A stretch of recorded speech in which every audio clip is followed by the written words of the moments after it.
Semua, selamat datang kembali di channel ini, channelnya para tenaga honorer P3K dan aparatur sipil negara.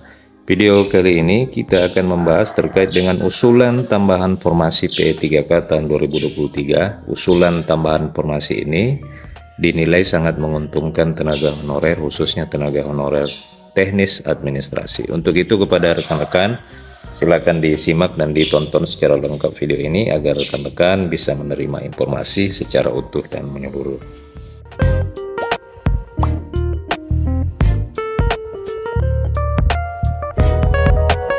Rekan-rekan sekalian, Ketua Umum Perhimpunan Honorer atau Perkumpulan Honorer Kategori 2 Indonesia, Sahiruddin Anto, meminta kepada Menpan Abdullah Aswar Anas agar mengupayakan keadilan dalam penetapan jumlah formasi P3K di seleksi P3K tahun ini. Ketua Umum Honorer itu meminta keadilan terkait jumlah formasi yang diajukan oleh pemerintah.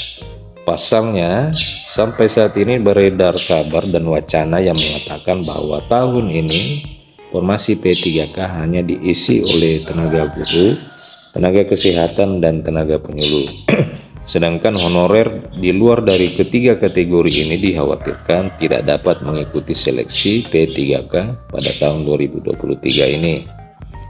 Ia pun menyebutkan bahwa pihaknya sedang meminta tolong kepada pihak Menpan agar dapat memberikan keadilan kepada para tenaga honorer kategori 2 khususnya di bidang teknis administrasi. Ia menilai bahwa pemerintah sejauh ini telah berlaku zalim kepada para tenaga honorer di sektor teknis administrasi. Dirinya pun menyebutkan bahwa rekrutmen P3K tahun 2021 saja kuota guru itu jauh lebih banyak daripada tenaga teknis administrasi yang disusul jumlah formasi tenaga kesehatan dan penyuluh. Sementara pihaknya meyakini bahwa honorer tenaga teknis saat ini banyak juga yang bekerja di segala lini instansi justru sangat terabaikan. Persoalan yang menyebabkan honorer K2 kalah sebelum bertempur yakni karena tidak adanya kebijakan afirmasi yang diberikan kepada tenaga honorer di bidang teknis administrasi.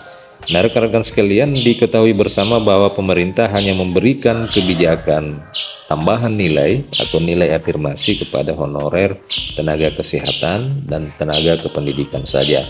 Akan tetapi pada saat seleksi P3K tenaga teknis yang dilakukan di akhir tahun 2022 kemarin, di situ terlihat bahwa honorer teknis administrasi tidak diberikan kebijakan atau pendampingan tambahan nilai atau nilai afirmasi. Nah, tentu kebijakan ini dinilai sangat diskriminatif dan merupakan sebuah kezaliman menurut koordinator honorer K2 ini, sebuah kezaliman yang diberikan kepada tenaga honorer teknis administrasi. Ia pun mengungkapkan bahwa honorer K2 biasanya gugur di tahap administrasi, sebab kebanyakan dari mereka hanya mengantongi ijazah SD, SMP, dan SMA. Olehnya itu pihaknya mengusulkan agar kualifikasi pendidikan pada tahapan seleksi P3K itu dapat ditinjau ulang. Setidaknya honorer dengan lulusan atau kualifikasi pendidikan SMA itu bisa dipertimbangkan untuk ikut serta dalam seleksi penerimaan. Nah, rekan-rekan sekalian, usulan ini dinilai sangat menguntungkan kepada para tenaga honorer, khususnya tenaga honorer teknis administrasi.